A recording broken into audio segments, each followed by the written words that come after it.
Boa tarde, aqui é a Jana Munhoz do canal da Educação Física e a gente vai começar hoje agora mais uma live formação. Então, todo mundo que for participar da live formação, como precisando do TDC, lembrando, na descrição desse vídeo você vai encontrar o link, mas não precisa fazer agora, deixa depois, esse vídeo vai estar disponível aí depois da live e o link vai ficar disponível até o final do mês, então não tem nenhum problema. Tá bom? Então aproveitem bem agora a conversa que nós vamos ter aí com o Fábio Broto e vamos lá, vamos começar.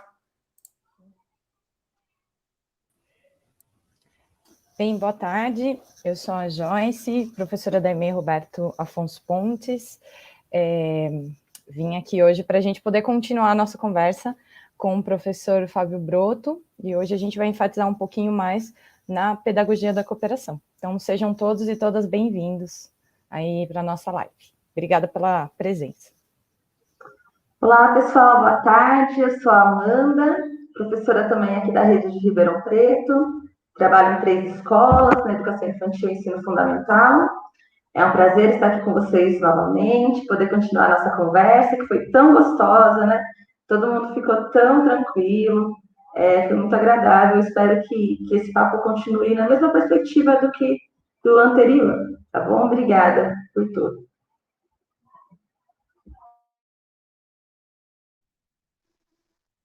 Boa tarde, pessoal. Eu sou o Rogério, sou professor de Educação Física aqui da Rede Municipal de Ribeirão Preto. Muito obrigado pela presença de vocês e vamos para mais um momento de formação aí com o professor Fábio Broto.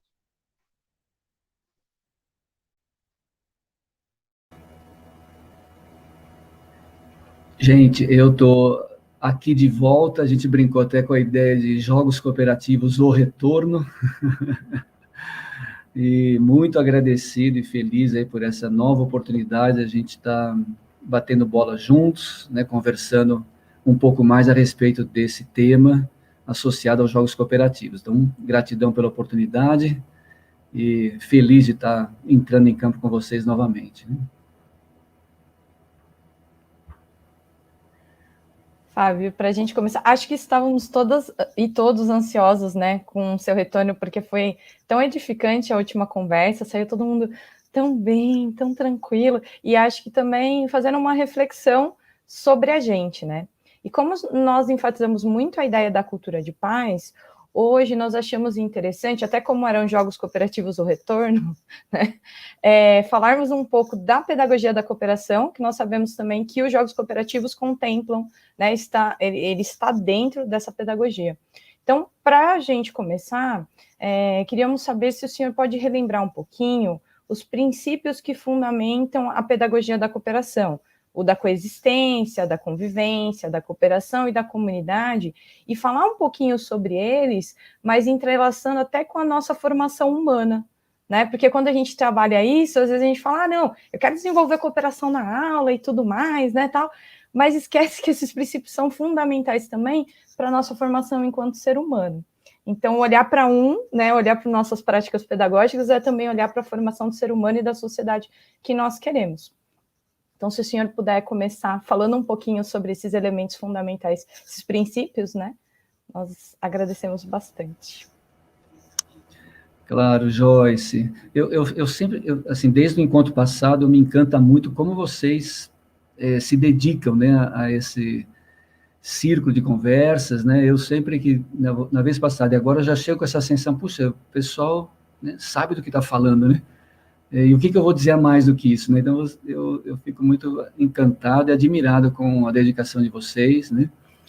E traçar esse paralelo, né, dos princípios da pedagogia da cooperação com a nossa atuação no dia a dia da escola e fora, né, para além da escola, eu acho que realmente é um ponto de partida, né? Dentro da abordagem da pedagogia da cooperação, a gente tem um campo, vamos dizer assim, de conhecimento que a gente chama de princípios, né? Na verdade, são 4, vamos dizer assim, elementos que são característicos não só da pedagogia da cooperação, não só da educação, mas são princípios da vida, né? Então, quando a gente fala em coexistência, convivência, cooperação e comunidade, a gente está se referindo a um conjunto, vamos dizer assim, de princípios que estão presentes na nossa vida de um modo geral, né? E não só a vida humana, né? Tudo que vive, na verdade, coexiste, né? Não há nada que exista fora da relação, né? Até o Leonardo Boff, há um tempo atrás, né, cunhou um termo bem bacana sobre isso, quando ele disse que nada existe, tudo coexiste, né? Então, a vida, para ser vida, ela vive em relação, né? Então, coexiste, né? E cada vez mais a gente vai tendo consciência, né, na pele mesmo, dessa condição de interdependência, de coexistência, de que tudo está diretamente conectado a tudo, né? Então, esse é um primeiro princípio, né? Essa compreensão de que estamos ligados. Bom, se estamos ligados, todo o nosso fazer cotidiano, ele é um fazer na convivência. A gente vive conectado em relação umas com as outras, né? Somos, vamos dizer assim, frutos, né, das relações que a gente estabelece no mundo, né? E nossas relações, elas se dão com uma intenção, né? E a intenção, vamos dizer assim, fundamental dentro da pedagogia da cooperação é gerar benefício para você, para mim e para todo mundo, né? Então, por isto, já que estamos conectados e convivemos, nos relacionamos, então que seja para produzir algo bom para todo mundo, por isso cooperação, né? Na cooperação, que é uma relação, né, entre, vamos dizer assim, coexistentes, o que está se buscando, né, é gerar benefício para todo mundo envolvido naquela situação, né? E quando a gente se vê, vamos dizer assim, beneficiados e beneficiando uns aos outros, há um fortalecimento do sentido de comunidade. A gente se sente pertencente, fazendo parte de algo, né, que é além de mim mesmo, né? E aí vem essa ideia do viver em comunidade, né? E uma comunidade, vamos dizer assim, sem paredes, né? Que ela não é uma comunidade local, ou seja, dentro de casa ou num bairro ou mesmo num país. É uma comunidade da vida, né? Nós vivemos fazendo algo que pode ser bom para todo mundo, com quem nos relacionamos, porque o que acontece com um afeta todo mundo, o que acontece com todo mundo afeta cada um. Então, aí eu descrevi agora o percurso inverso, né, da comunidade para a cooperação, para a convivência, para a coexistência. Então, estou brincando um pouquinho com esses termos para destacar essa ideia de que uma pedagogia, como nós estamos falando, uma pedagogia da cooperação, ela está necessariamente associada a uma filosofia, né? É como teoria e prática, é como sonho e realidade, né?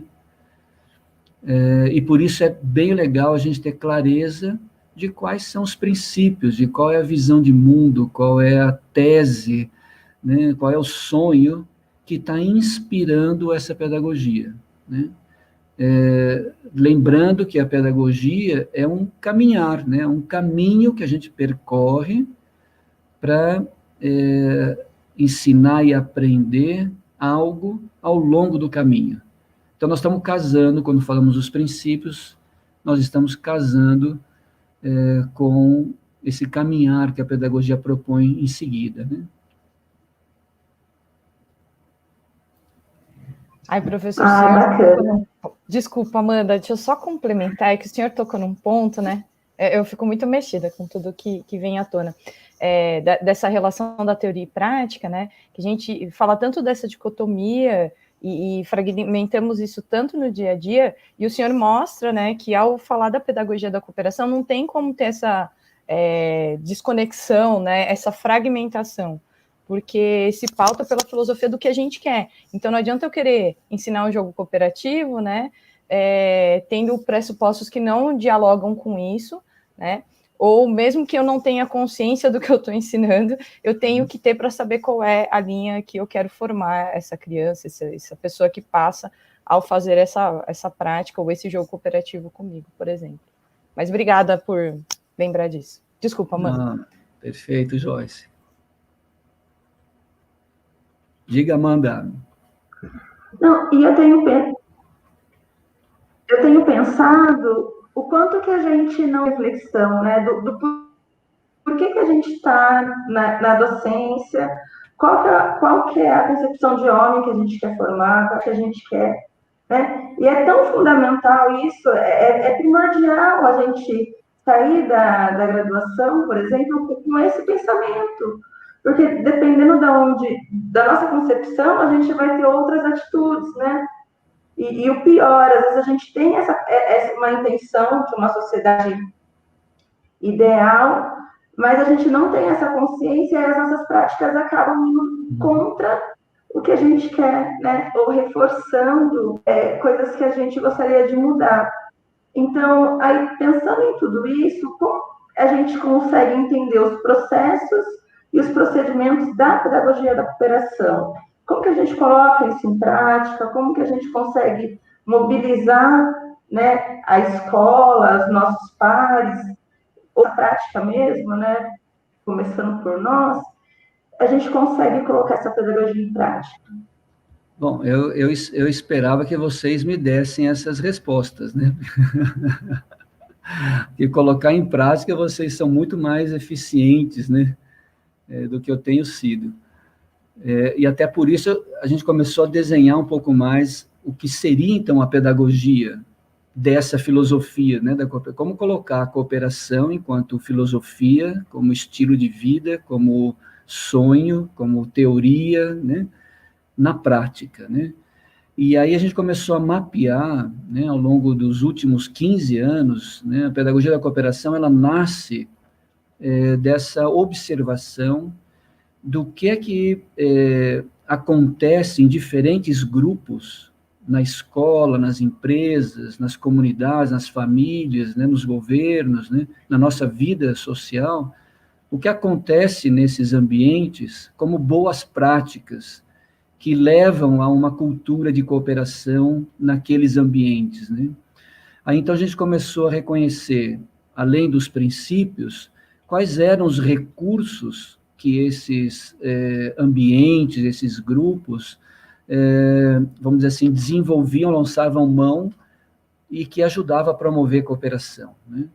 Então, a gente acabou mapeando um conjunto de metodologias colaborativas, que a gente chama aí de processos, né, na pedagogia da cooperação, que são os instrumentos, vamos dizer assim, né? São as ferramentas, os instrumentos, as metodologias que podem ser usadas em diferentes situações para ajudar a promover relações de colaboração naqueles ambientes, né? Eu posso ensinar e aprender dentro da escola, na sala de aula, matemática, inglês, geografia, artes, educação física, e, ao mesmo tempo, aprender a desenvolver habilidades, competências colaborativas, né?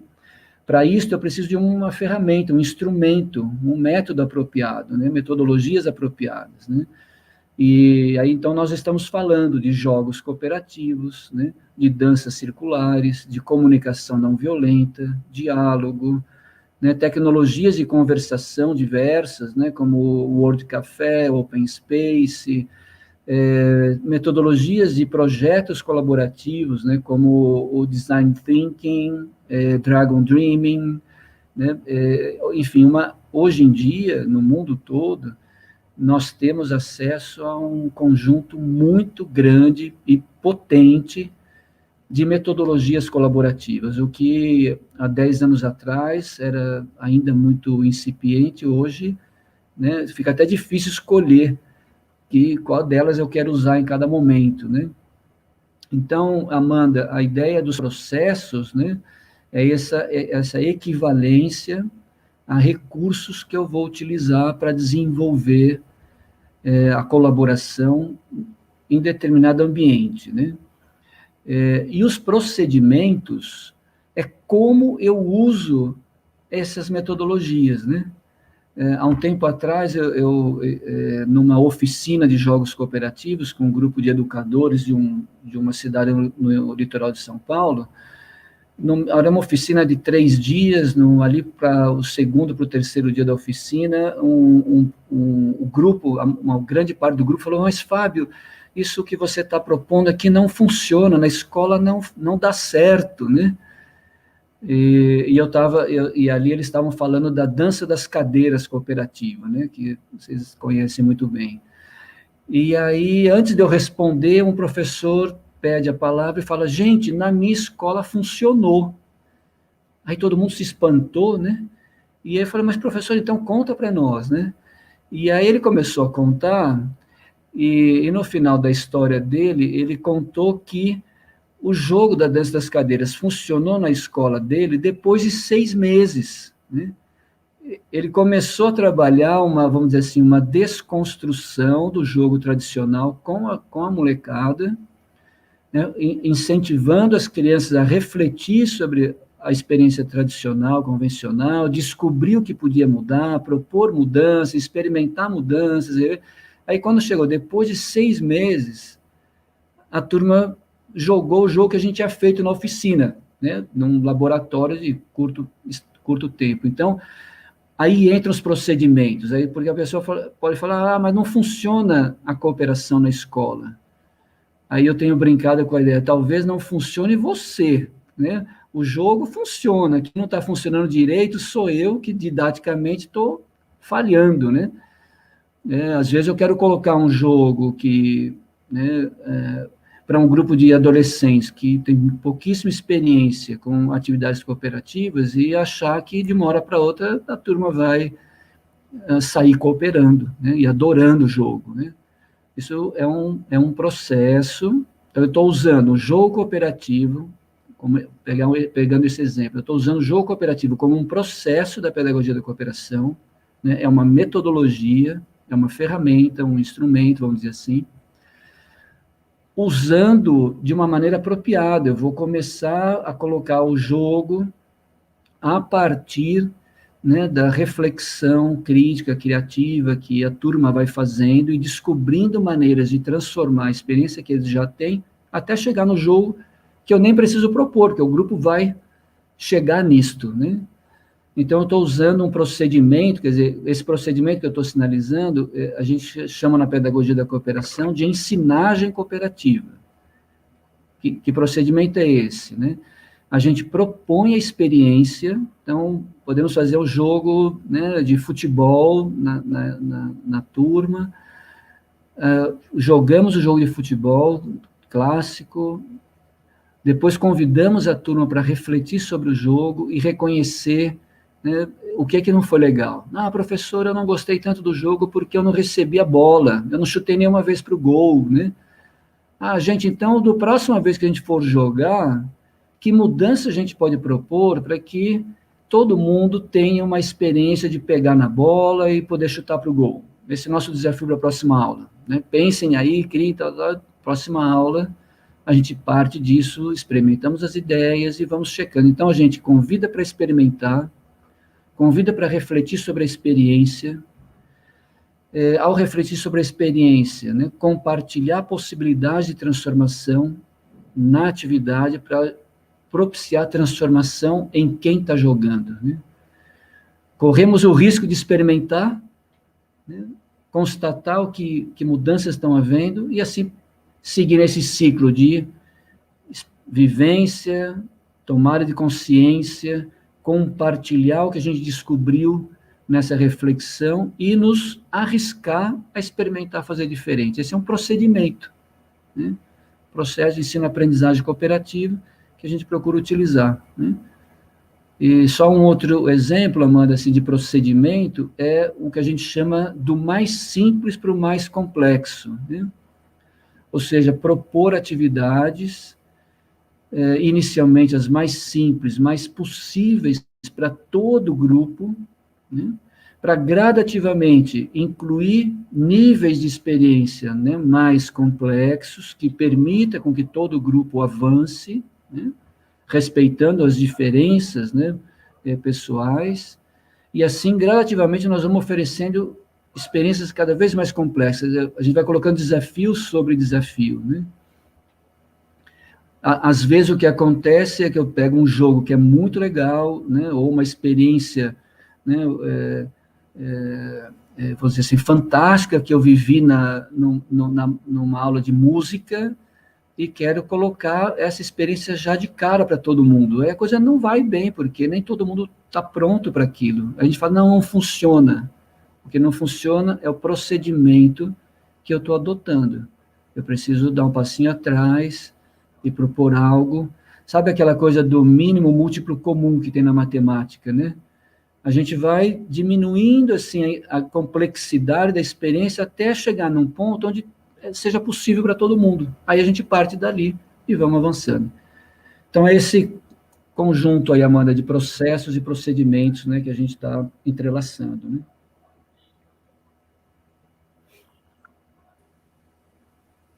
E a gente Você conversou sabe, professor, que o na senhor... outra aula Fala, Amanda. que a gente de tanta competição, de uma lógica totalmente diferente, e a gente está propondo uma outra pedagogia, né? Então, ter essa clareza também, essa adequação dos processos e procedimentos, e essa clareza que vai um tempo para isso, né?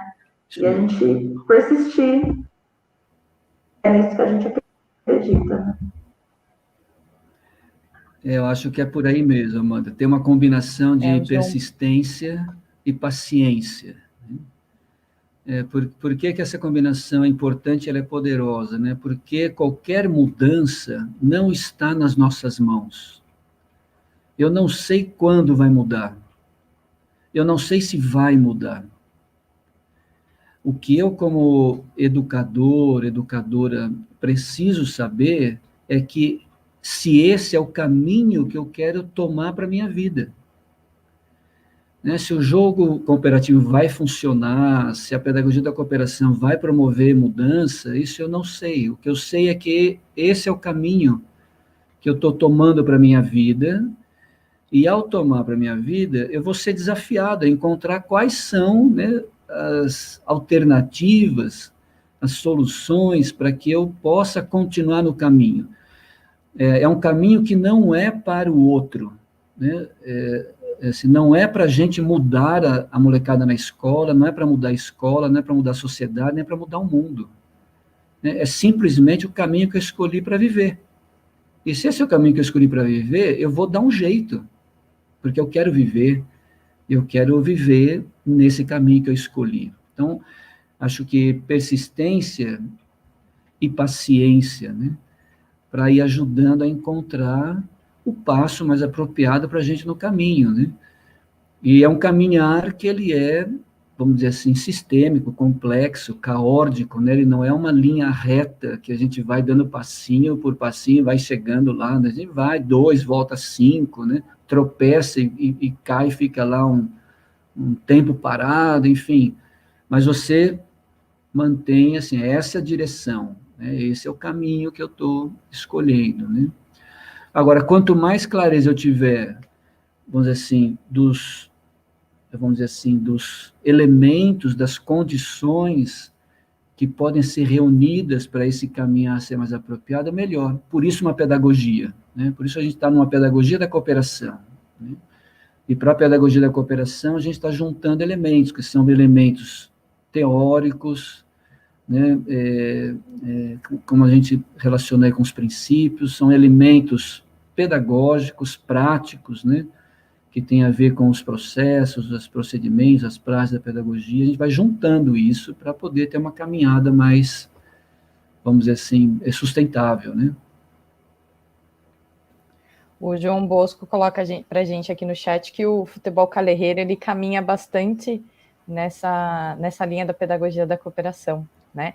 E aí eu vou aproveitar para complementar com uma pergunta do Erivelto, antes da gente continuar nos outros tópicos, né? Ele falou como seria uma boa convivência no processo de ensino dos jogos cooperativos e dos jogos competitivos. Tem alguma proporção sugerida aí de equilíbrio? Olha, ótima pergunta, e também esse destaque, com o futebol calerreiro, realmente uma inspiração, já vem de muito tempo, né, para propiciar para né, para a população de um modo geral, crianças, jovens e adultos, uma experiência com futebol que seja mais inclusiva e, ao mesmo tempo, mais autônoma, né, onde os próprios participantes vão recriando, combinando regras, né, diminuindo esse ênfase, por exemplo, no ganhar e perder, ou na manutenção de só um jeito de jogar, né.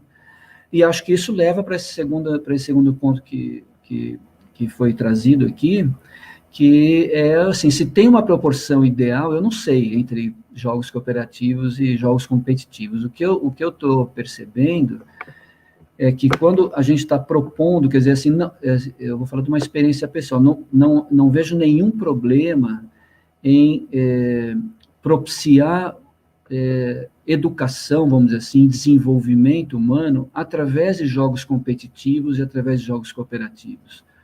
O que precisa acontecer é quem propõe o jogo ter plena consciência do que está propondo.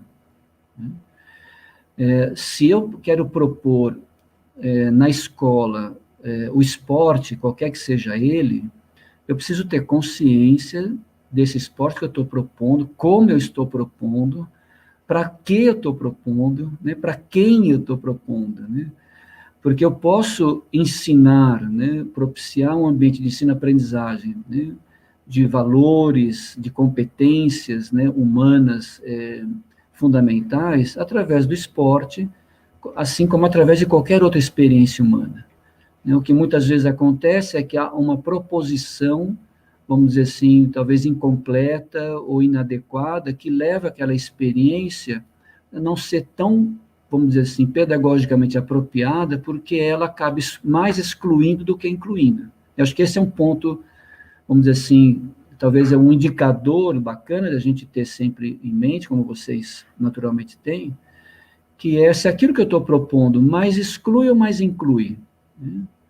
Se aquilo que eu estou propondo favorece o ensino-aprendizagem, né, de toda aquela comunidade que está presente ali, com toda a sua diversidade, suas diferenças, ou se ele está privilegiando os que são mais aptos, né, para aquela experiência. Né? Ou seja, é esse balanço, né, que eu acho apropriado, e se a gente consegue caminhar com esse equilíbrio, começa a deixar de ser necessário existir isso que hoje nós falamos de jogos competitivos e jogos cooperativos. A gente recupera, né, a noção do jogo. Né? A gente tem brincado com a ideia do jogo essencial. O jogo não é competitivo nem é cooperativo. Né? O jogo é jogo, assim como a vida. A vida não é competitiva. E a vida não é cooperativa. A vida é a vida. E na vida, assim como no jogo, cabe tudo isso. Tem competição, tem cooperação, tem individualismo, tem violência, tem egoísmo, tem preconceito, tem julgamento, como tem empatia, altruísmo, solidariedade, cooperação, amor, tem medo. A experiência humana é uma experiência complexa, ela tem tudo isto, e isto tudo não é bom e nem é ruim. O que é ruim do meu ponto de vista? É não compreender que nossa experiência como seres humanos, ela está recheada desses acontecimentos. Então, se eu tenho raiva, raiva não é ruim. Se eu sinto medo, isso não é ruim. Ruim é não saber lidar com isto. É não ter oportunidade de expressar minhas emoções, mesmo de raiva, de ira, quando elas estão se movimentando em mim, né? E tomar consciência de onde elas estão partindo, o que é que está me motivando esses sentimentos, e como então eu posso aprender a transformar as raízes dessas sementes emocionais para que floresçam emoções mais harmônicas. Então, é um processo, vamos dizer assim, que se desenvolve com o aprendizado através do que a gente propuser, inclusive o jogo, mas com essa consciência de que a gente está criando um campo, né, de descoberta e transformação da consciência humana quando joga, né? Por isso, eu acho que na outra conversa que a gente teve, acho que eu destaquei essa ideia de que o que é legal é aprender quando eu perco e aprender quando eu ganho.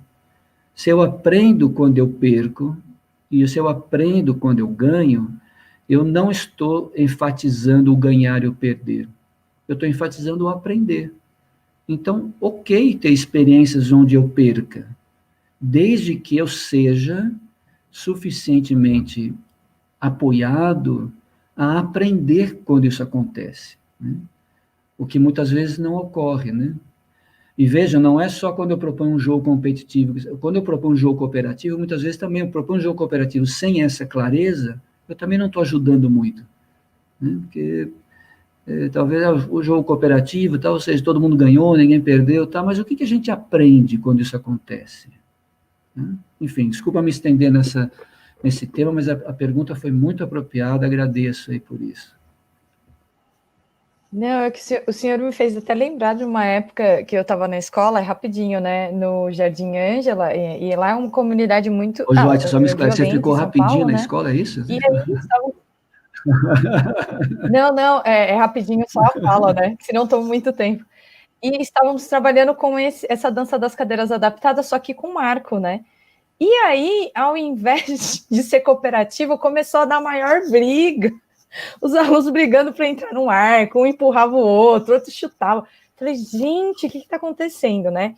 Então, talvez eu não tivesse consciência ainda de todo esse processo e que eles também não estavam acostumados com algumas questões que eu estava propondo ali, né? E eles me mostraram que antes de vir esse jogo, outros elementos deveriam ser trabalhados ali, né?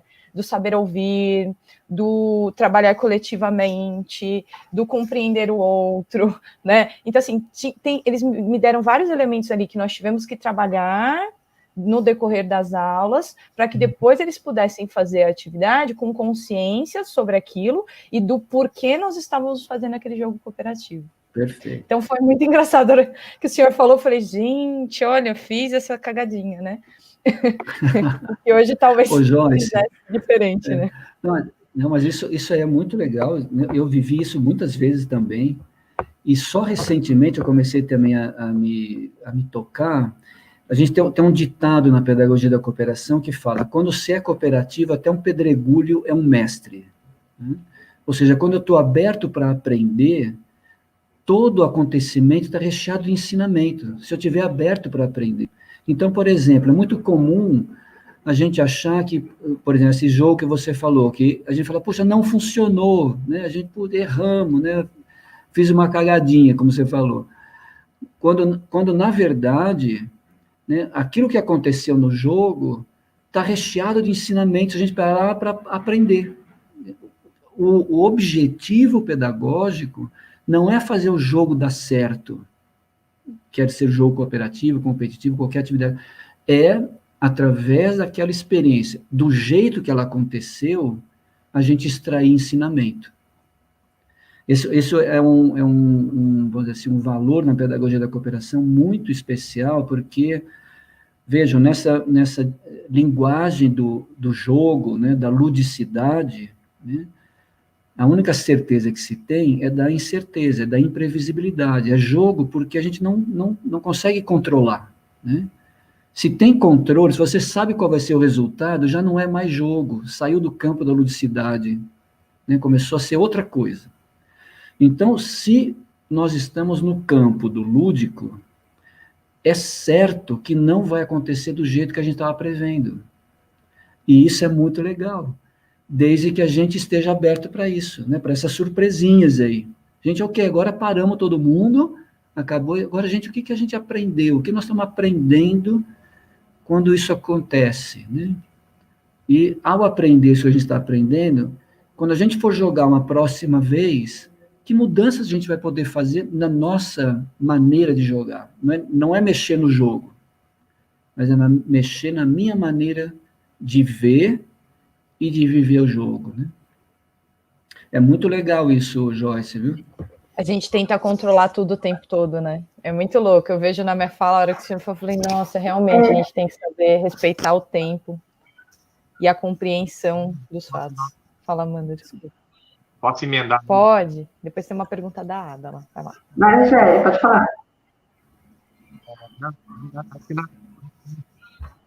É rapidinho também. Não, indo nessa linha que vocês estão trazendo, ouvindo o professor, ouvindo as meninas falarem aí, me remete à questão da ação, da reflexão e da ação melhorada, né, que o professor fala, né, nos trabalhos, né, e quanto à questão do que o círculo vem, né, a questão da roda contribui para esses processos, né, na questão do espaço de diálogo, do espaço de escuta, quando o professor falou da importância com a questão do erro, da gente parar, da gente conversar sobre o que aconteceu, o que não deu certo, né, e seguir o caminho depois dessas reflexões, né. E aí, né, nessa pegada, nessa toada, me veio a questão do conflito, né, porque culturalmente a gente compreende o conflito como algo ruim, como algo negativo, né, e na verdade o conflito é parte desse processo de aprendizado, né, como o professor, né, trouxe aí, né, o erro, a questão do não dar certo, a questão até das frustrações que acontecem, né, e eu queria que o professor falasse um pouquinho dessa questão também, de como que a gente lida com a questão do conflito, né, tem até algumas abordagens que traz a questão de quando está tudo muito legal, a gente vai lá e coloca alguma coisinha ali para o conflito, né, que está escondido, que está aparentemente inexistente ali, para ele aflorar, para a gente conseguir ajudar e contribuir nesse desenvolvimento, né? Sim. Rogério, esse é um tema, assim, bem precioso mesmo, né? Você traz alguns elementos aí que eu acho muito... que merece uma atenção muito legal. Primeiro, assim, na pedagogia da cooperação, dentro desse conjunto dos processos que a Amanda destacou antes, a gente tem 3 abordagens que estão direcionadas a essa, vamos dizer assim, ao desenvolvimento dessa nossa habilidade, capacidade de lidar com os conflitos de uma forma colaborativa e transformativa, né? Quando a gente está falando ali de diálogo, comunicação não violenta e transformação de conflitos. São 3, vamos dizer assim, abordagens assim, riquíssimas, né? Que nos ajudam a desenvolver essas competências para lidar com o conflito de uma forma colaborativa, né? O que é lidar com o conflito de uma forma colaborativa? Já que aconteceu o que aconteceu, né, no exemplo da Joyce ali, aquilo é uma experiência que pode trazer à tona conflitos, né, porque muitas vezes quando a coisa não vai bem, é muito comum a gente começar a procurar, não, a culpa foi sua, você que errou, não sei o que, você que não deu conta de não sei o que, tal, quer dizer, começa a emergir o conflito, e aí se nós estamos desenvolvendo, né, através, né, da pedagogia da cooperação, por exemplo, essas competências, para a hora que o conflito surgir, a gente ser capaz, né, de lidar com ele de uma forma colaborativa, onde nós não estamos procurando quem está certo, quem está errado. A gente não está aqui para julgar quem deve ser punido e quem deve ser premiado. A gente está aqui para aprender juntos a partir do que está acontecendo. Então, se acontecer um conflito, o conflito é sempre a resultante de uma relação, né? E numa relação, eu tenho responsabilidade, você também, por aquilo que acontece. Então, de cara, nessa perspectiva colaborativa, a responsabilidade pelo conflito é nossa, né? Dele se instalar, assim como é a nossa responsabilidade dele se transformar. E como é que a gente transforma isto, né? Em linhas gerais e pedagogicamente falando, é saber ver a outra pessoa como um parceiro de aprendizado, e não como um adversário, como um concorrente, como um inimigo, como alguém que eu tenho que combater, né? Porque se eu vejo assim, quando o conflito se instala, é a chance que eu tinha, ou que eu estou tendo, de te destruir. Aí eu não quero transformar o conflito, eu quero ganhar o conflito. Ganhar de você, que é meu adversário, meu inimigo. Eu preciso desmanchar essa visão. Eu preciso reaprender a olhar para o outro, para outra pessoa, como um parceiro de jornada. Para que, quando o conflito aparece, nós estejamos nesse campo de visão, né? Nós estamos nos vendo, olha, gente, Rogério, a responsabilidade é sua tanto quanto é minha, por isso aqui está acontecendo. Como é que a gente vai juntos descobrir como transformar isso? Aí eu consigo escutar você melhor, né? Que é uma primeira atitude na transformação de conflitos, uma escuta empática, né? Por eu me ver como seu parceiro, não estou te vendo como um inimigo, eu paro para te ouvir. Espera um pouquinho, o que o Rogério está sentindo nesse momento? Onde é que está pegando, né? Qual é o ponto de vista dele? E que é diferente do meu. E depois eu consigo, por te escutar bem, eu consigo também falar de uma forma amorosa, compassiva, né? Sem agressividade e violência, para eu deixar você saber como é que eu me sinto, como é que eu estou vendo essa situação, né? Por que a gente chegou nisso, e através dessa partilha, né, como você falou, Rogério, esse processo de ação, reflexão e transformação, né? A ação nos trouxe para o conflito. Como parceiros, a gente para e olha para o conflito como parceiros, compartilhando nossos sentimentos, emoções, pensamentos, motivações, etc. Né? E a partir daí a gente é capaz de juntos começar a transformá-lo. Né? Então, por isso é importante uma pedagogia da cooperação, não para evitar conflito, mas para nos ajudar, diante do conflito, a atuar de uma forma mais colaborativa, pacífica, e que ajude a transformar o conflito de uma forma benéfica para todo mundo. A gente precisa aprender isto. Eu não aprendi a lidar com os conflitos dessa forma. E, de uma certa maneira, eu acabei, então, fugindo até de conflito. Não quero, né? Eu abro mão de algumas coisas e não por abrir mão de fato, né? Só para não brigar, né? Porque eu não dou conta de encarar, entendeu? Então, eu preciso reaprender isso, né? Não sei se faz sentido para vocês, Rogério, mas é como a gente tem visto isso por essa lente da pedagogia da cooperação. Né? Faz muito sentido. E aí, Fábio, surgiu uma pergunta aqui da Ada Cris, que são com os picorruchos, né? Especificamente com os menores de 2 anos. Ela pergunta se existe algum jogo específico que poderia ser trabalhado. Rola no chão, né? Rola no chão com a molecada, né? Eu estou brincando, eu tenho 3 filhos, né? E hoje eles estão todos grandes, 28, 20, vai fazer 25 do meio, e o mais novo tem 19.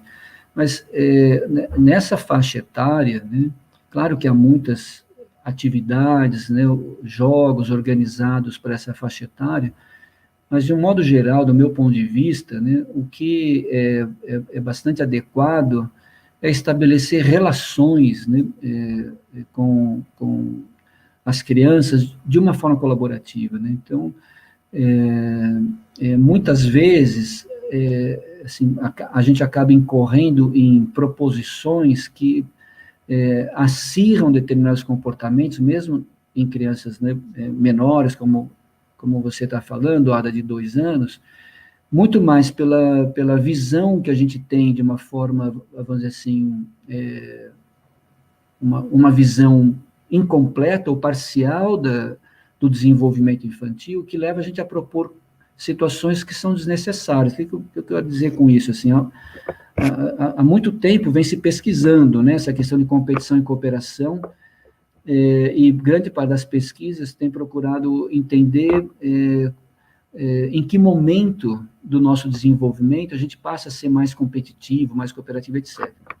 E um conjunto de pesquisas assim, levou a uma constatação que pareceu muito estranha na época, que era assim, eles investigaram um grupo de crianças, né, nessa fase da primeira infância, e constataram que a competição começou a surgir por volta dos 3 anos de idade. Né? Então, uma primeira conclusão foi, a competição, então, praticamente desde que a gente nasce, já compete, com 3 anos de idade já está na competição. Aí eles se inquietaram muito com isso, não pararam a pesquisa e foram investigar, então, um pouco mais, aí eles perceberam que nessas crianças onde esse comportamento competitivo apareciam mais fortemente por volta dos 3 anos, eram crianças que tinham começado na escola, aos 3 anos de idade. Quando elas entraram na escola, esses comportamentos competitivos individualistas começaram a se acentuar, em comparação a crianças dessa mesma faixa etária que não frequentavam a escola, naquela população investigada. Então, uma das conclusões que se tirou dessa segunda fase da pesquisa é de que a escola está ensinando a competir, né? E que, portanto, isto não é uma característica, vamos dizer assim, a priori, do desenvolvimento infantil. Porque crianças com a mesma faixa etária, o mesmo perfil, vamos dizer assim, não apresentavam comportamentos individualistas competitivos, e eram crianças que, nesse escopo da pesquisa, não estavam frequentando a escola. Então, acho que uma atenção para nós, assim, é justamente nessa direção, de a gente compreender que o desenvolvimento, especialmente dessas crianças na primeira infância, eles se dão ainda mais fortemente pela relação que eles estabelecem com os adultos de referência, né? Não é qualquer adulto, é adulto de referência, e naturalmente a professora vamos dizer assim, hoje em dia é quase que praticamente o principal adulto de referência, né? Porque às vezes está muito mais tempo, e às vezes com uma qualidade de dedicação à criança naquele momento, que é diferente até do que os pais em casa oferecem, em termos de presença e qualidade, né? Então, professores e professoras são um adulto de referência, e que as crianças, vocês sabem muito bem disso, eu só estou, talvez aqui, reforçando mesmo, vão se desenvolver muito levando em conta a relação que eles estabelecem conosco, e não aquilo que a gente diz, e nem muitas vezes o jogo que a gente propõe, mas como é que a gente se relaciona com eles naquele momento, né? Gratidão, Ada, pela provocação, né? E aí, agora voltando um pouquinho, né, que surgiram as perguntas também ali. Fala, Amanda. Então, eu gostaria que o senhor falasse um pouquinho mais, para a gente entender, né? Porque antes do Rogério da cooperação, da nossa formação, eu ainda só conhecia os jogos cooperativos. Eu não tinha essa dimensão do tamanho da pedagogia da cooperação, sabe? Todos esses processos, procedimentos. Então, eu acho que talvez muitas pessoas também não tenham esse conhecimento, a gente pode aprofundar um pouquinho mais.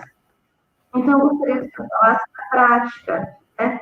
Dessa questão, a gente viu os princípios, os processos, procedimentos, e agora aprofundar um pouquinho a prática. O que é o contrato, né? O que é o vencer, o que são as inquietações, né? Todos esses processos, todas essas etapas que fazem parte da prática, se o senhor pudesse detalhar um pouquinho para a gente.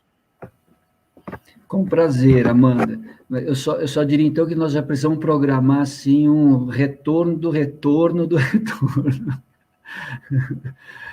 Eu não sei se eu dou conta de falar sobre tudo isso, assim.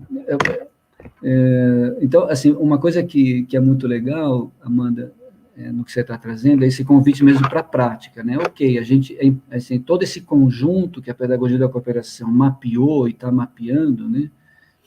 Que vai reunindo, né, os princípios, os processos, os procedimentos, né? Ou seja, os princípios para o que eu estou fazendo isso tudo, né?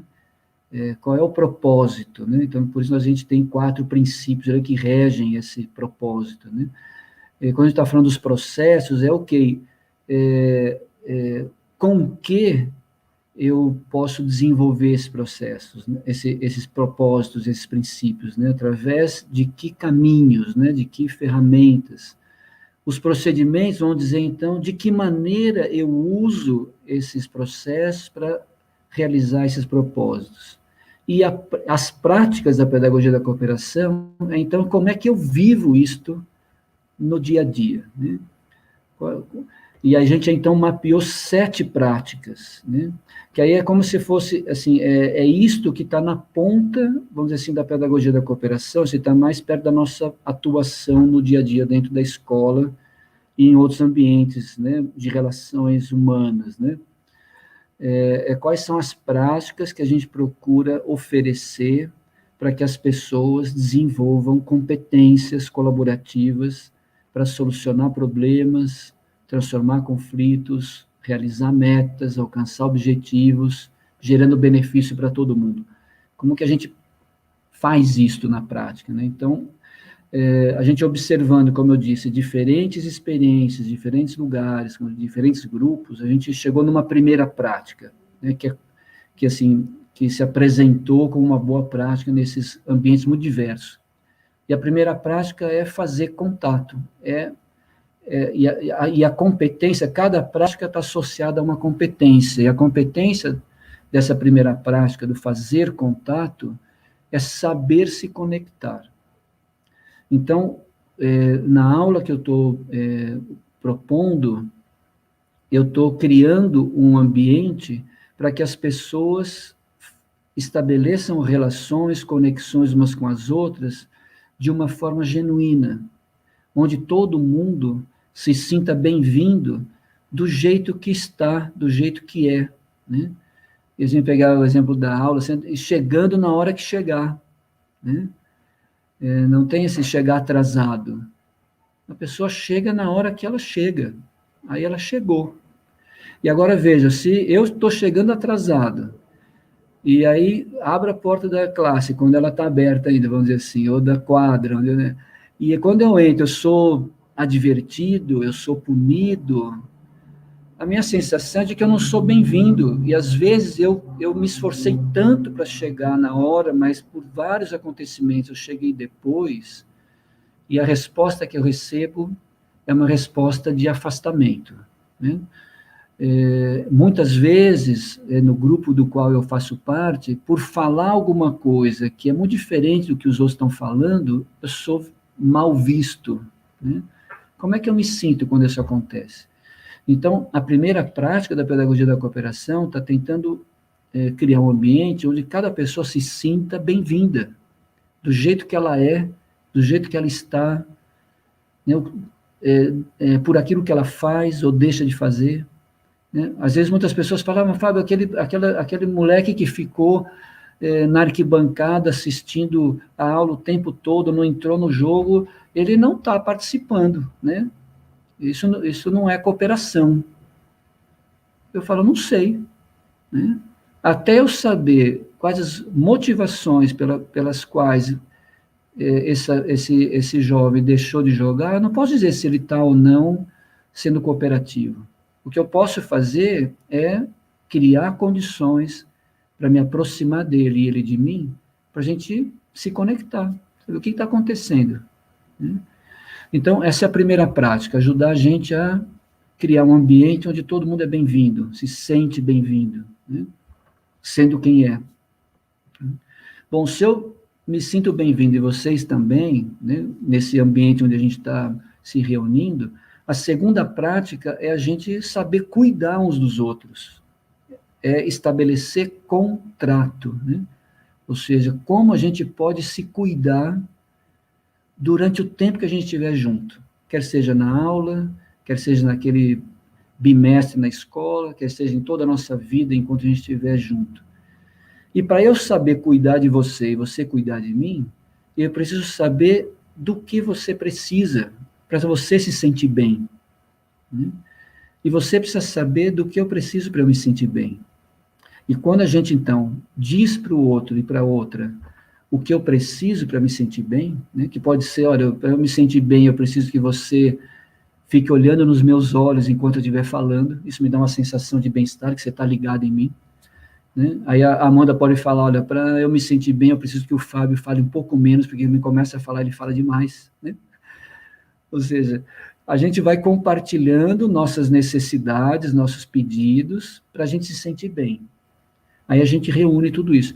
Na escola, na classe, isso já é muito comum, né, quando se faz esses acordos de convivência na escola, esses contratos, né, de convivência na sala de aula. Só que muitas vezes isso é feito de fora para dentro e de cima para baixo. Né? É a escola que traz a norma, é o professor que propõe o contrato. Né? Não, esse contrato, esse acordo não nasce da turma. Então, a segunda prática da pedagogia da cooperação está fazendo esse convite, né? A gente estabelecer contrato a partir de cada pessoa, do que cada um precisa para se sentir bem. Né?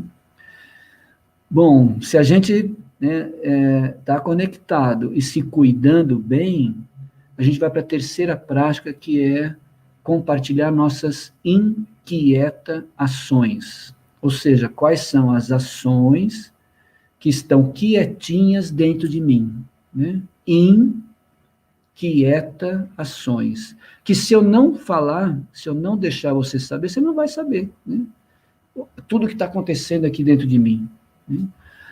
E vejam, se não há ambiente favorável o suficiente para que cada pessoa abra o seu coração uns para os outros, não há cooperação possível, de verdade, né?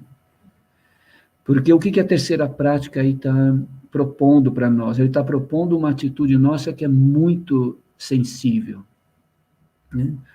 Que é deixar a outra pessoa saber que eu não sei tudo, que eu não sou capaz de tudo, que eu não dou conta de tudo, ou seja, que eu preciso de você. Essa é a declaração da terceira prática, né? Quando eu compartilho com você o que eu não sei, o que eu não estou dando conta sobre, né?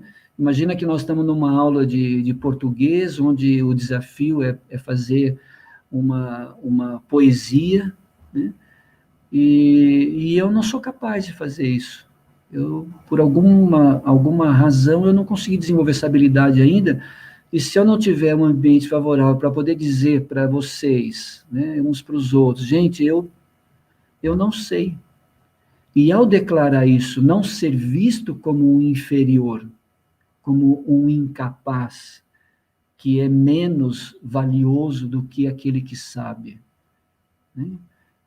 Ao declarar que eu não sei, que eu não sou capaz, né, eu preciso me sentir, vamos dizer assim, acolhido. Né? E porque você também não é capaz de tudo, você também não sabe tudo, né? E aí, então, a gente começa a perceber que a gente precisa um do outro para fazer o que a gente tem que fazer. Ninguém sozinho dá conta. Vejam o exemplo prático na nossa pele hoje. Qual indivíduo, qual organização, qual governo, qual país hoje é capaz de resolver sozinho a pandemia no mundo?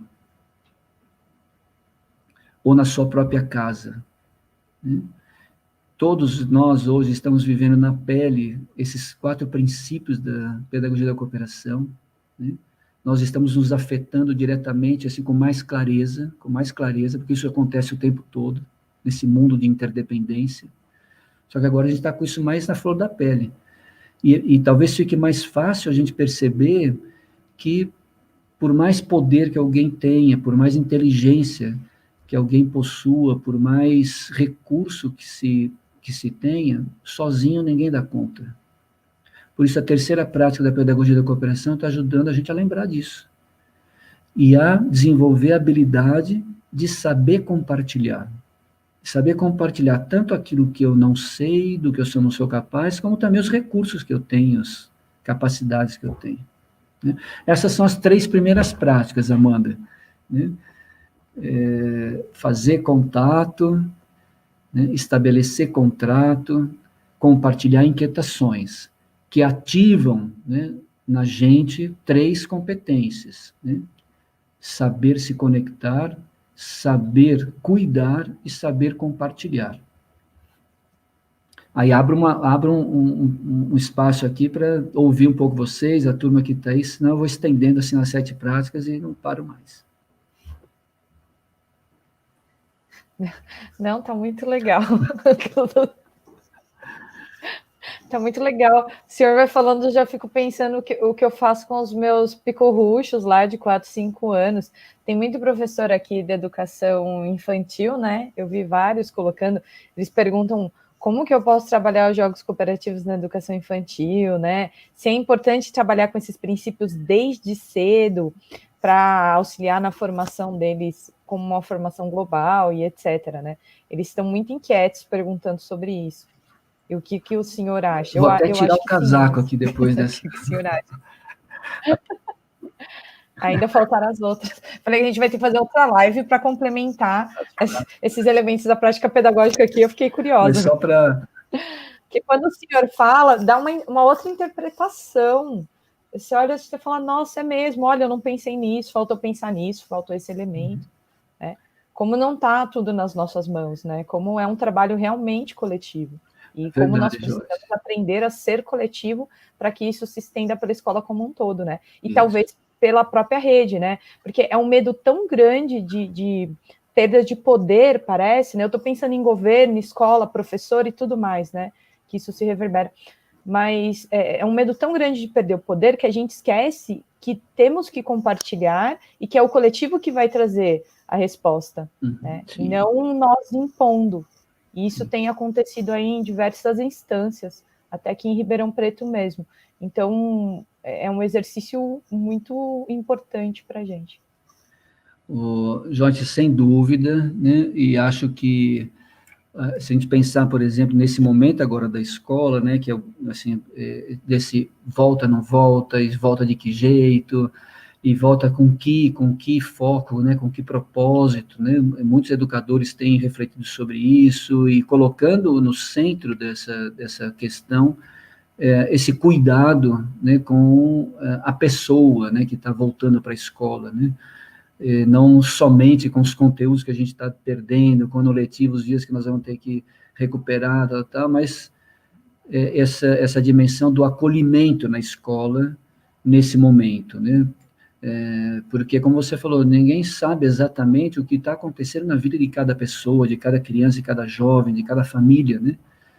E quando volta para a escola, quer seja ainda no ambiente, né, virtual ou no presencial, é fundamental criar esse campo, vamos dizer assim, que eu estou aqui descrevendo através da pedagogia da cooperação, mas que é esse campo de acolhimento, né, de se fazer contato, né, quando a turma chega, como todo mundo pode se sentir chegando em um lugar onde é bem-vinda, né, onde ela tem a sensação do tipo assim, eu nunca mais quero sair daqui, né, esse colo que a gente vai criando, porque a gente se sente bem ali porque nós estamos construindo isso junto. Então, essas 3 primeiras práticas da pedagogia, elas estão tentando criar esse ambiente para a gente saber se conectar, cuidar e compartilhar, né? E para essa proposição, Jorge, você trouxe essa questão do poder, que ela é central nisso tudo, né? No papel da gente como educador, educadora, como escola, né? Em uma pedagogia da cooperação, né, existe poder, né, mas é uma relação com o poder de uma forma diferente, né, mais ou menos como a gente estava falando ali quando o Rogério trouxe a questão do conflito, né.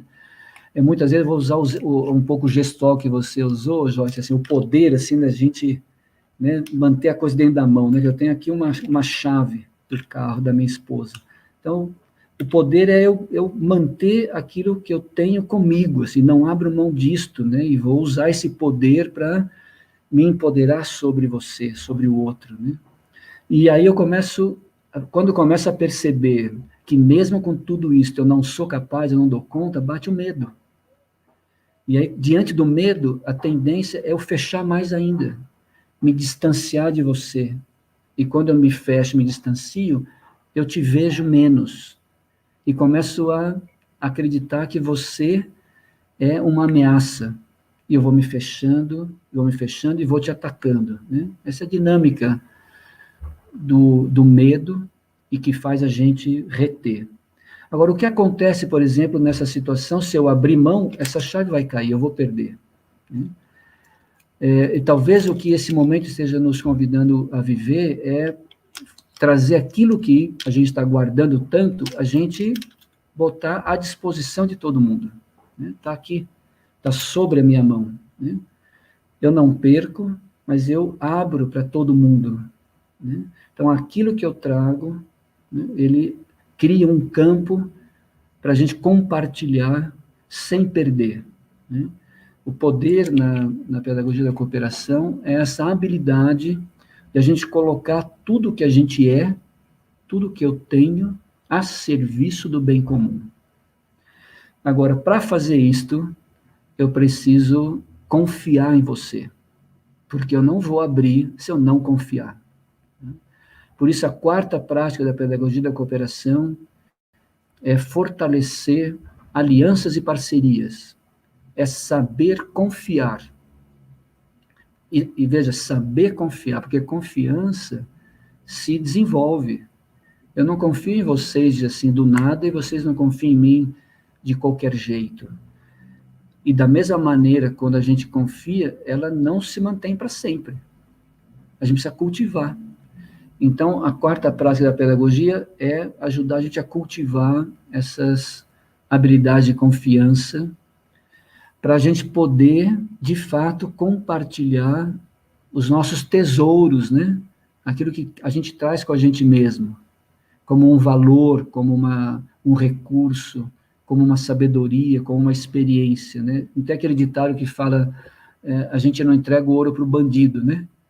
E é verdade, se eu te vejo como um bandido, eu não vou entregar o que eu tenho. Agora, se eu te vejo como uma parceira, como uma aliada, eu compartilho, eu entrego para você o meu melhor, você entrega para mim o seu melhor, para que juntos a gente descubra algo que não é o seu e nem o meu. É o que de melhor juntos a gente pode oferecer. Essa é a quinta prática da pedagogia da cooperação. Reunir soluções comuns, saber co-criar, né? Saber criar oportunidade da gente juntos desenvolver uma resposta, uma solução que nem você nem eu tínhamos sozinho, né? É uma síntese. E quando nasce algo que a gente cria juntos, a gente quer botar no mundo, a gente quer fazer crescer, né? É como o filho, é como a filha, né? Meu filho não sou eu e nem é a mãe dele. O meu filho é eu, a mãe dele e algo mais, né? E aí, quando a gente se dá conta que o filho nasceu, que a gente criou algo junto, a gente quer fazer crescer, quer pôr no mundo, a gente faz o que for possível. Por isso, a sexta prática, realizar projetos de cooperação, é implementar no dia a dia aquilo que juntos a gente criou, como solução, como resposta, como estratégia, o que seja. E quando a gente cultiva, né, que é o saber cultivar a competência da sexta prática, isso cresce, floresce, frutifica, e aí então a gente celebra, né, aquilo que cresce a partir da nossa cooperação. Essa é a sétima prática, que é o celebrar o vencer com S, que faz um convite duplo, né? O celebrar na pedagogia da cooperação é ajudar a gente a reconhecer os aprendizados que a gente está colhendo nessa jornada e comemorar, seja lá o que for que aconteceu, né? O celebrar não é, a gente não celebra só porque deu certo, né? A gente está celebrando o que aconteceu e extraindo ensinamento, aprendizagem do que aconteceu, né? Por isso a gente celebra o vir a ser, né? O vencer com S, né? Essas são as 7 práticas da pedagogia da cooperação, né, como um caminho de desenvolvimento, né, de competências, para ajudar a gente a lidar com os desafios, encarar os problemas, realizar metas, transformar conflitos, de uma forma a gerar benefício para todo mundo. Não para uns ou para outros, né, mas para todos sem exceção. É isso, Amanda? Professor, em tudo, conseguiu, tá vendo? Falou de todas. Eu fiquei pensando, né, em relação à educação pública, por exemplo, né? A gente tem na educação pública um objetivo. E aí as secretarias, né, de educação, as prefeituras, elas, teoricamente, nós deveríamos ter os mesmos objetivos, né? mas por conta dessa disputa de poder, desse jogo de poder, de interesse, a gente não consegue ter essa linha, né? A gente não tem nenhuma dessas ações, dessas 7 ações que o senhor colocou. E por isso que a gente tem esses conflitos, e aí a gente encontra nesse cenário, né, atual, assim. Então, óbvio que tem diferentes questões por trás, e partidárias, enfim, nem entrando nesse mérito, mas o quanto que realmente a gente vê que a falta dessas ações prejudicam toda a cadeia, né? Todo o processo, ele acaba sendo... A gente não tem o contato, não tem o diálogo, não tem a confiança, e aí as coisas são impostas e a gente fica tentando resolver os conflitos, mas de uma perspectiva que as pessoas não estão abertas, né? Não estão abertas a ter esse contato, esse contrato, a realmente se mobilizar para ter uma boa solução, que não seja boa só para um lado, que seja boa para todos, né? Uhum. Eu fiquei pensando nessas questões. Ô, Amanda, desculpa, Joyce, pode falar. Não, pode falar, pode falar. Só lembrando que estamos quase no final. Eu faço papel chato aqui, que a Jana está me cobrando já do tempo. Nós vamos até que horas? Já passou. Já passou? Então... No máximo 4h30, mas já temos que finalizar. Pode falar tranquilamente. Tá bom. Então só vou, acho que, reforçar o que você estava trazendo, Amanda, que diante desse cenário, que ele é muito, né, complexo e real, como você trouxe, dessa diversidade toda de interesses, de motivações, né, o que fazer, né, quer dizer, a gente às vezes é tão tão pequenininho, assim, que, puxa, mudar a educação em Ribeirão Preto, né, como vai fazer isso acontecer? Aí, assim, vale lembrar de um procedimento da pedagogia da cooperação, aliás, de 2, um deles que fala sobre as 4 dimensões da cooperação, né? Que é a cooperação consigo mesmo, com a outra pessoa que está mais perto de você, com o pequeno grupo do qual você faz parte, e depois com a grande comunidade, né? Às vezes eu quero mudar a escola toda, de uma hora para outra, então eu vou fazer um baita de um projeto, eu vou a escola inteira, vou mobilizar todo mundo, aí chego lá e a coisa não anda, porque não tem adesão, ou porque qualquer outra razão. Aí eu desisto, falo, puta, não tem jeito mesmo, não dá para mudar nada, é melhor ficar como estava, né? E aí, como eu disse no exemplo anterior, assim, é um equívoco de procedimento. Não é que é impossível mudar a escola, é que eu estou começando no lugar onde não deveria, vamos dizer assim. E talvez aí lembrar desse procedimento, que por onde eu começo? Começo por mim, né? Todo mundo já sabe disso, a gente sempre fala, né, essas coisas todas, todo mundo, a gente repete uns para os outros o tempo todo, né? Fazer sua parte, acho que esse é um passo, fazer a minha parte. O João Batista Freire, né, que vocês conhecem bem, uma vez eu estava numa baita crise, assim, também, a gente estava junto num projeto do governo federal, do esporte educacional, lá em 1998, e a gente chegava nos lugares, assim, passava uma semana com a caravana do esporte educacional, e com todos os professores do estado, aquela coisa toda, e nem sempre a coisa funcionava bem. Aí eu virava, João, puta, o que a gente tem que fazer para mudar esse negócio? Não tem jeito, porque os caras não querem fazer, não sei. O João falava para mim, Fábio, volta para a escola na segunda-feira, dá uma aula melhor do que você deu na sexta. É isso que você tem que fazer, né? Então eu sempre lembro disso, e aí vou para esse lugar, senhora. Então, é começar a fazer esses movimentos, vamos dizer assim, que estão ao nosso alcance, fazer como vocês estão fazendo aqui. Vocês estão fazendo um negócio que é tão incrível, tão fantástico, né, nessa rede que vocês reúnem, que a gente não tem como prever o efeito disto, se isso vai mudar a educação em Ribeirão Preto ou a aula da segunda-feira. O que a gente tem na mão é fazer o que nós estamos fazendo, com o nosso melhor, o mais inteiramente possível aí, né? E começar a descobrir as brechas. Esse é um outro procedimento da pedagogia da cooperação, ir pelas brechas. Onde é que abriu uma oportunidade? Que às vezes era num lugar que você não imaginava, era numa situação que você não tinha a menor noção, né, que seria possível, né? E aí, se você se mantém aberta para isso, né, sem se desgastar do tipo da murro em ponta de faca, né? Não, tem que mudar a escola toda, tem que mudar a educação toda, e ficar nisso, quando quando isso não é o meu papel, vamos dizer assim, porque tem pessoas que estão nesse lugar, que podem fazer a mudança acontecer do macro para o micro. Elas têm que fazer isso lá, né? Mas eu não estou lá, nesse lugar, onde eu tenho essa possibilidade, eu estou num outro lugar. Então, nesse lugar de onde eu estou, o que é que eu posso seguir fazendo, né? Com a consciência, gente, assim, eu acho que isso é muito valioso, né? Eu teve uma pergunta que o pessoal trouxe aqui, vocês destacaram, se a gente começar a fazer isso na educação infantil, vai ser mais fácil, a gente consegue mudar mais. Eu não sei se vai ser mais fácil, eu sei que se é na educação infantil que você está atuando, faça aí. Se é na educação no Fundamental 1, faça aí.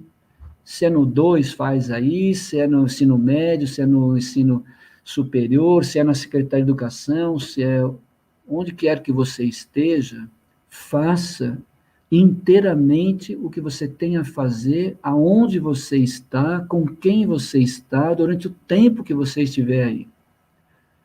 Porque nós vivemos num mundo de interdependência, tudo está ligado.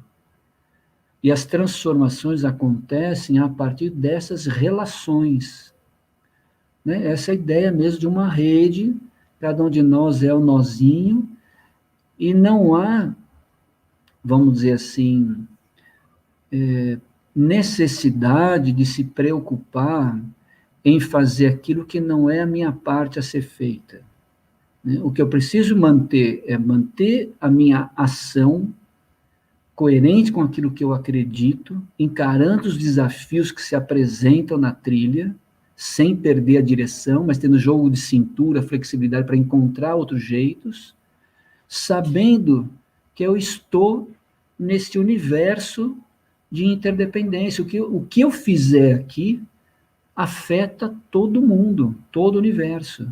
E o que acontece no mundo todo me afeta aqui. É lembrar disto.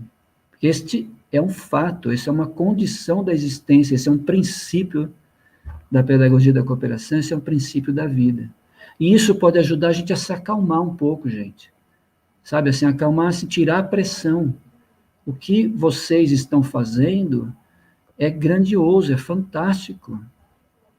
E fazendo com essa consciência de que vocês estão fazendo o que de melhor vocês podem fazer, isso vai irradiar na rede toda, no sistema, em todo o campo, porque isso está ligado, né? Isso a ciência confirma, todas as tradições espirituais falam disto, ou seja, esse é um princípio. Então vamos lembrar e vamos fazer a nossa parte, mantendo as conexões, cuidando uns dos outros, né? Compartilhando o que a gente é capaz de compartilhar, fortalecendo a confiança nessa rede de cooperação, cocriando novas soluções para gerar benefício para todo mundo sem exceção e celebrando cada momento desse como um presente, assim como eu celebro o presente que vocês me dão em poder estar aqui mais uma vez, né, para encontrar vocês.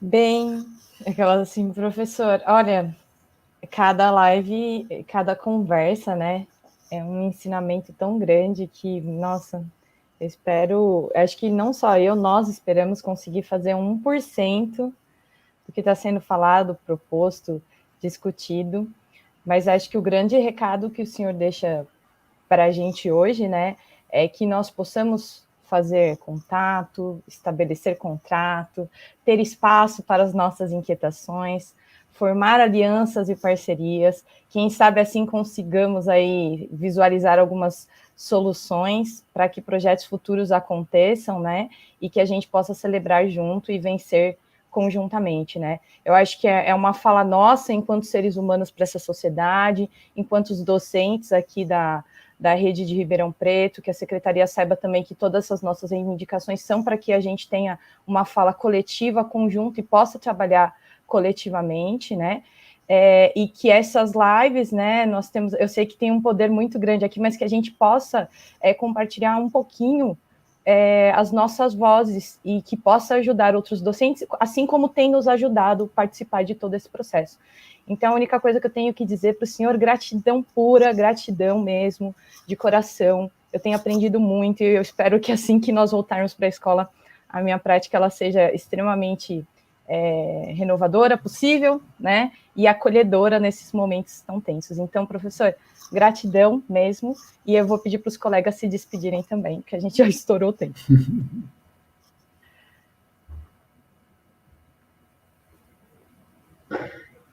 Obrigada, pessoal. Obrigada, professor. Foi muito bacana de novo esse contato.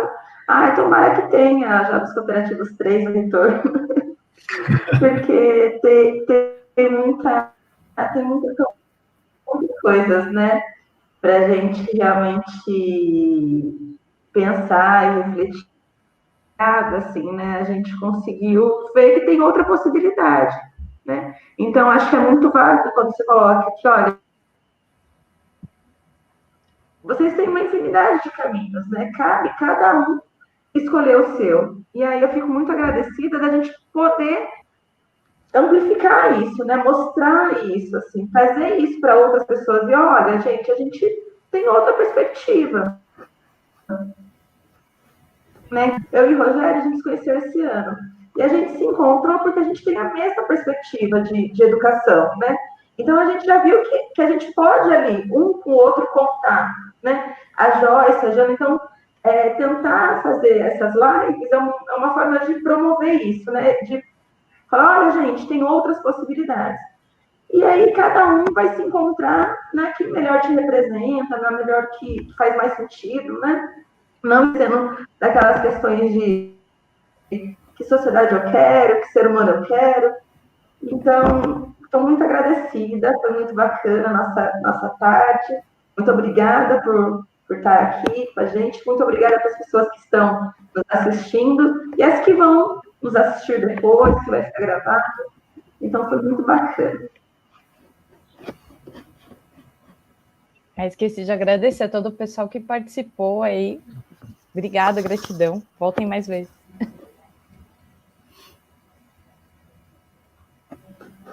Eu também quero agradecer a todo mundo que participou com a gente aí, né? Muito obrigado por estar junto durante essa tarde, né? E agradecer ao professor também por mais essa oportunidade.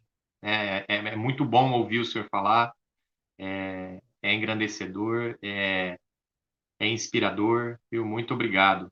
É uma honra participar desses momentos, né, de aprendizado com você. Obrigado, viu? Rogério, gratidão.